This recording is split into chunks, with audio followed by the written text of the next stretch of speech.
Welcome to me and Grok in the kitchen. And this episode, I'm going to make pumpkin tiramisu. So here's what I did to make it. First, I made a pumpkin cookie.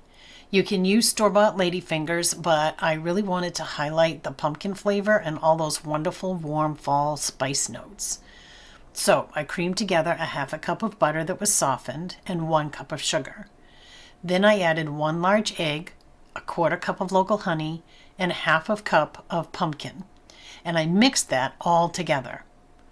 Then in a separate bowl, I combined 2 1/3 cups flour, 2 teaspoons of ground cinnamon, 1 1/2 teaspoons of baking soda, 1 1/2 teaspoons of ground ginger, 1 teaspoon of ground cloves, and a 1/2 teaspoon of fine sea salt. Then I added that flour mixture to the pumpkin mixture and stirred it all together into a nice batter. To make the cookies, I put the batter into a piping bag and piped the batter into 3-inch lines about 2 inches apart on a parchment-lined cookie sheet and baked each pan for about 14 minutes. And then I let the cookies cool completely. Now, it's okay if they're not perfectly uniform and pretty. They're going to be enveloped in beautiful pillows of whipped cream, and absolutely no one is going to care if they are not perfectly formed. So while the cookies are cooling, I got another bowl and whisked together 2 1/4 cups pumpkin, 1 1/2 teaspoons ground cinnamon, 3/4 teaspoon of ground ginger, and a 1/4 teaspoon of ground cloves. Then I got my mixer bowl and whisk out of the refrigerator along with 3 cups of heavy whipping cream. I whisked the cream in the mixer until it started to turn thick. Then I added 3/4 cup of sugar and beat the cream until it could form soft peaks.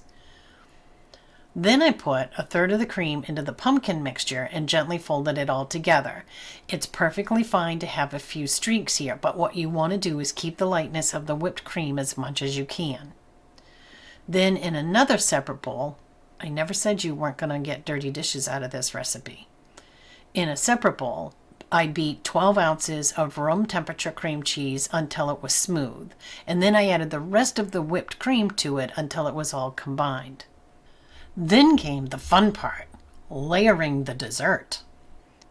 First, I started with the cookies. So I put a layer of the cookies in the bottom of my dish, and I topped that with 1/3 of the pumpkin mixture. Then I covered that with 1/3 of the cream cheese mixture.